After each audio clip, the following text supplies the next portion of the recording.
ओहो। आज की वीडियो देखने के लिए आपको पहले क्या करना होगा, सब्सक्राइब हमारा चैनल जिसका नाम है पीके नॉलेज, और फिर उसके बाद आपको बेल आइकन पे क्लिक करना होगा, क्योंकि आपको इस बेल आइकन पे क्लिक करने से ही हमारी नई लेटेस्ट वीडियोस के बारे में आगाही या इंफॉर्मेशन मिल सकती है। चले जी, बढ़ते हैं हम अपनी वीडियो की जानिब। तो आज हम बात करने जा रहे हैं change of place time as an adverb in direct and indirect speech. Words expressing nearness in time, place, or an adverb in direct speech are generally changed into words expressing distance in direct speech.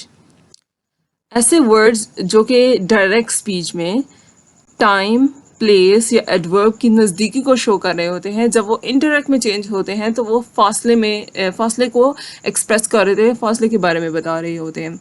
For example, यहाँ पे मैंने एक chart दिया है. In direct, these words are changed as like these words in indirect speech.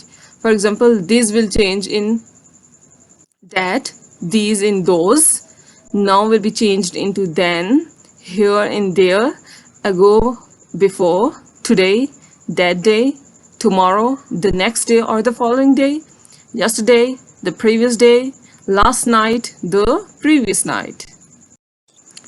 अगली जो हमारी changing है वो है टेंसेस के बारे में. For example, when the reporting verb is in the past tense. यहाँ पे एक एग्जाम्पल है सेंटेंस की. He said to them, I am busy at the moment. So यहाँ पे आप देख सकते हैं कि ये हमारा पास्ट में है वर्ब. रिपोर्टिंग वर्ब का जो हमारा वर्ब है ये पास्ट टेंस को शो कर रहा है, जबकि हमारा अंदर का डायरेक्ट स्पीच जो है वो प्रेजेंट टेंस में है. तो क्या सिचुएशन होगी, क्या चेंजिंग क्या करनी पड़ेंगी? All present tenses of the direct speech are changed into past tenses. जब हमारी रिपोर्टिंग स्पीच जो है वो पास्ट टेंस में होगी तो हमारा जो डायरेक्ट स्पीच है वो भी पास्ट टेंस में चेंज हो जाएगा. ठीक है, जैसे कि यहाँ पे चार्ट दिया हुआ है. अगर इज एम आता है डायरेक्ट स्पीच में, मतलब कि पास्ट प्रेजेंट की कोई बात आती है, प्रेजेंट का कोई वर्ब आता है, तो हम लोगों ने इनडायरेक्ट में वाज में चेंज कर देना है. आर आता है तो वर्ब में has have will be change into had. Do not, does not will be changed into did not. Verb second form will be changed into had plus verb third form. Was, were will be changed into had been. Will, shall will be changed into would. May in might. Has to, have to in had to. Have been and has been into had been. Can will be changed into could. But कुछ ऐसे facts भी हैं जो कि change नहीं होते. For example, universal truth, habitual facts etcetera. If the reported speech states some general, universal or habitual truth, proverb, historical event in the past, improbable future condition, the present tense used there is not changed into the corresponding past form. अब पीछे हमने पढ़ा था कि जब भी हमारा जो रिपोर्टिंग स्पीच है, सॉरी डायरेक्ट स्पीच है, वो अगर पास्ट में प्रेजेंट में होता है तो रिपोर्टिंग स्पीच के मुताबिक जो कि हमारी पास्ट में होगी तो उसके मुताबिक हमें अपना टेंस चेंज करना पड़ेगा. लेकिन यहाँ पे ये बता रहे हैं कि यूनिवर्सल ट्रूथ, आलमगीर सच्चाइयाँ जो होती हैं, जैसे कि हम कह सकते हैं कि the sun rises from the east. So हम लोग इसको चेंज नहीं कर सकते. हैबिचुअल फैक्ट्स हम लोग नहीं चेंज कर सकते. उसके अलावा प्रोवर्ब, हिस्टोरिकल इवेंट और फ्यूचर में जो बात की जाती है उनको हम लोग बिल्कुल नहीं छेड़ेंगे. ठीक है, बेशक वो प्रेजेंट में भी होते हैं, फिर भी हम लोगों ने उनको पास्ट में चेंज नहीं करना. ये बात ध्यान में रखनी है. फॉर एग्जाम्पल्स, यहाँ पे कुछ एग्जाम्पल्स है जिनके जरिए आपको वाज़ेह तौर पर समझ आ जाएगा. In direct speech he said I am happy now. So indirect speech में क्या हो जाएगा, he said that he was happy then. अब यहाँ पे देख सकते हैं कि हमारा डायरेक्ट स्पीच में एम था, मींस प्रेजेंट टेंस यूज हुआ, लेकिन इनडायरेक्ट स्पीच में हम लोगों ने टेंस की चेंजिंग की है और इसको पास्ट में चेंज किया है. जैसे कि आपने चार्ट में भी देखा है कि एम और आर जो है वो वाज में चेंज हो जाएंगे. So that's why we have changed our tense here. Next comes the turn of now, which is adverb, and that adverb will be changed in then, जो कि distance को show कर रहा है. ठीक है, now को हम लोगों ने then में change कर देना है. Second example, direct speech. Raza said to us, "You can succeed easily." In direct speech, Raza told us. Said को हम लोगों ने told में change करना है. That we could succeed easily.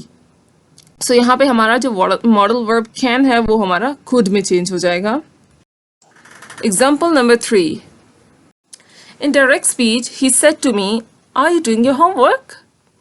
In indirect speech, we will say he asked me, because ये हम लोगों ने पिछली अपनी वीडियो में भी पढ़ा था, जो कि मैं आप लोग यहाँ पे इस जगह पे क्लिक करके देख सकते हैं कि वीडियो मैंने इंट्रोगेटिव की भी बनाई है, डायरेक्ट एंड इनडायरेक्ट की. So he asked me if I was doing my homework. So यहाँ पे आप लोग देख सकते हैं कि सेट को हम लोगों ने ask में चेंज किया है, और आर जो कि प्रेजेंट फॉर्म में था, इसको हम लोगों ने पास्ट में was में चेंज कर देना है. क्लियर? Then fourth example है, the stranger said to her, "What have you done?" In indirect speech, the stranger asked her what she had done. So हम लोगों ने पीछे चार्ट में पढ़ा है कि have जो verb है वो had में चेंज हो जाएगा. ठीक है? In indirect speech, next example है जी, Asma said to her friends, "It is difficult to learn English." अब ये जो है ये हमारी आलिम की सच्चाई है, मतलब कि ये एक हैबिचुअल फैक्ट है उसका. Indirect speech में Asma told her friends that it was difficult to learn English. तो हम लोग यहाँ पे ये कह सकते हैं कि ये तो एक सिंपल सी बात है कि उसके लिए इंग्लिश सीखना बहुत ज़्यादा मुश्किल है, तो हम था लगाएं या इज़ लगाएं, इट डजेंट मैटर, क्योंकि ये एक रूटीन को शो कर रहा है, एक हैबिचुअल फैक्ट है, एक सिंपल सी बात है. तो इज़ का इज़ ही हम लगाएंगे. हम लोग वाज भी लगा सकते हैं, बट मेरे ख्याल में इज़ अच्छा रहेगा, ये बेस्ट रहेगा. Note, there is no changing in the verbs when the tense is in past perfect. जब कोई tense past perfect में होता है तो कोई verb की changing नहीं आती, और past perfect continuous, या तो past perfect continuous या तो past perfect tense होगा तो उसमें कोई changing नहीं आएगी, जबकि बेशक वो direct speech में भी हो. No changing in the four tenses of future. Future के चारों टेंस है, indefinite, continuous, perfect and perfect continuous, इनमें कोई चेंजिंग नहीं होगी. Just will and shall changes into would. No changing in universal truth and proverbs. In reported speech the words like well, all right, yes, no etcetera will be omitted, will be removed, उनको remove कर दिया जाएगा. That's all for today. Thank you so much for watching. I hope so that you have subscribed my channel and you have clicked the bell icon as well. Stay in touch with our videos. Okay? Allah Hafiz.